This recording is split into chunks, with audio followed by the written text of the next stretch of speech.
Purposely. Your life, God's purpose. Listen at purposely.com.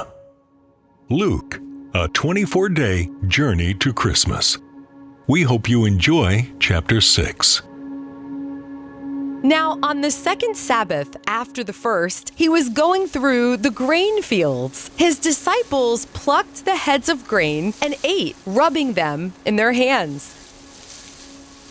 But some of the Pharisees said to them, "Why do you do that which is not lawful to do on the Sabbath day?" Jesus, answering them, said, "Haven't you read what David did when he was hungry, he and those who were with him? How he entered into God's house and took and ate the showbread and gave also to those who were with him, which is not lawful to eat, except for the priests alone." He said to them, "The Son of Man is Lord of the Sabbath." It also happened on another Sabbath that he entered into the synagogue and taught. There was a man there, and his right hand was withered. The scribes and the Pharisees watched him to see whether he would heal on the Sabbath, that they might find an accusation against him. But he knew their thoughts. And he said to the man who had the withered hand, "Rise up and stand in the middle." He arose and stood. Then Jesus said to them, "I will ask you something. Is it lawful on the Sabbath to do good or to do harm, to save a life or to kill?" He looked around at them all and said to the man, "Stretch out your hand." He did, and his hand was restored as sound as the other. But they were filled with rage and talked with one another about what they might do to Jesus. In these days, he went out to the mountain to pray, and he continued all night in prayer to God. When it was day, he called his disciples, and from them he chose 12, whom he also named apostles: Simon, whom he also named Peter, Andrew, his brother, James, John, Philip, Bartholomew, Matthew, Thomas, James, the son of Alphaeus, Simon, who was called the Zealot, Judas, the son of James, and Judas Iscariot, who also became a traitor.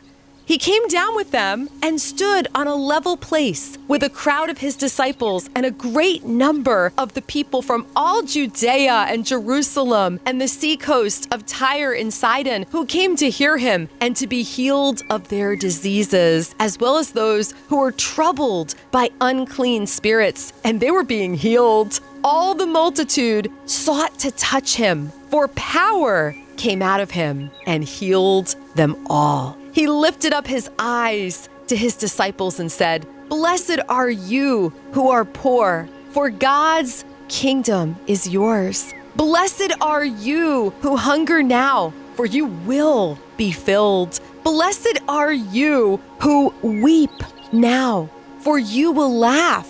Blessed are you when men hate you and when they exclude and mock you and throw out your name as evil for the Son of Man's sake. Rejoice in that day and leap for joy, for behold, your reward is great in heaven, for their fathers did the same thing to the prophets. But woe to you who are rich, for you have received your consolation. Woe to you who are full now, for you will be hungry. Woe to you who laugh now, for you will mourn and weep.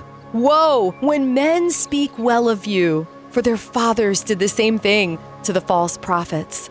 But I tell you who hear, love your enemies, do good to those who hate you, bless those who curse you, and pray for those who mistreat you. To him who strikes you on the cheek, offer also the other. And from him who takes away your cloak, don't withhold your coat also. Give to everyone who asks you, and don't ask him who takes away your goods to give them back again.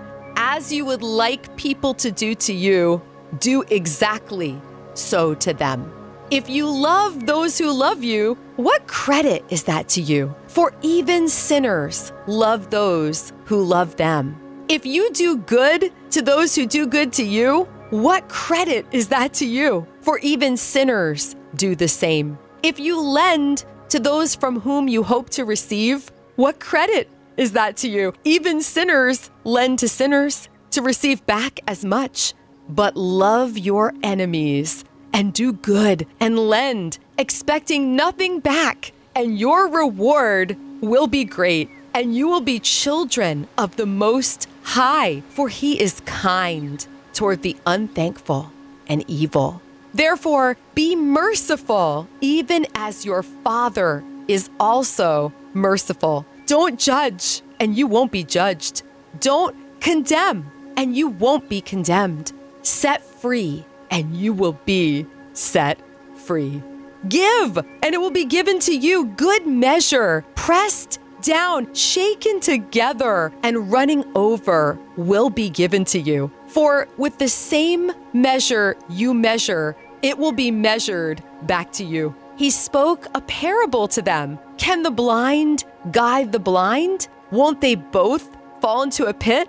A disciple is not above his teacher, but everyone, when he is fully trained, will be like his teacher. Why do you see the speck of chaff that is in your brother's eye, but don't consider the beam that is in your own eye?